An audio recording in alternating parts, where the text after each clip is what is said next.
Hello, mic test. Testing 1, 2, 3. Mic test. Testing 1, 2, 3. Okay, itetest ko lang po ito kung working siya kahit na lumayo ako sa sasakyan. Test po natin.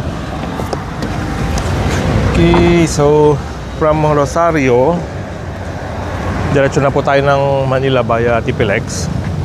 So doon po tayo dadaan sa may roundabout, Rosario exit. And then sa NLEX magkuhan na rin po tayo, fuel sa Petron. So tire check, all good.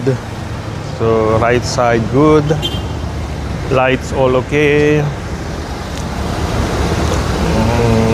left side tires okay, ilaw all good. Okay, so let's G 360 completed. Let's G.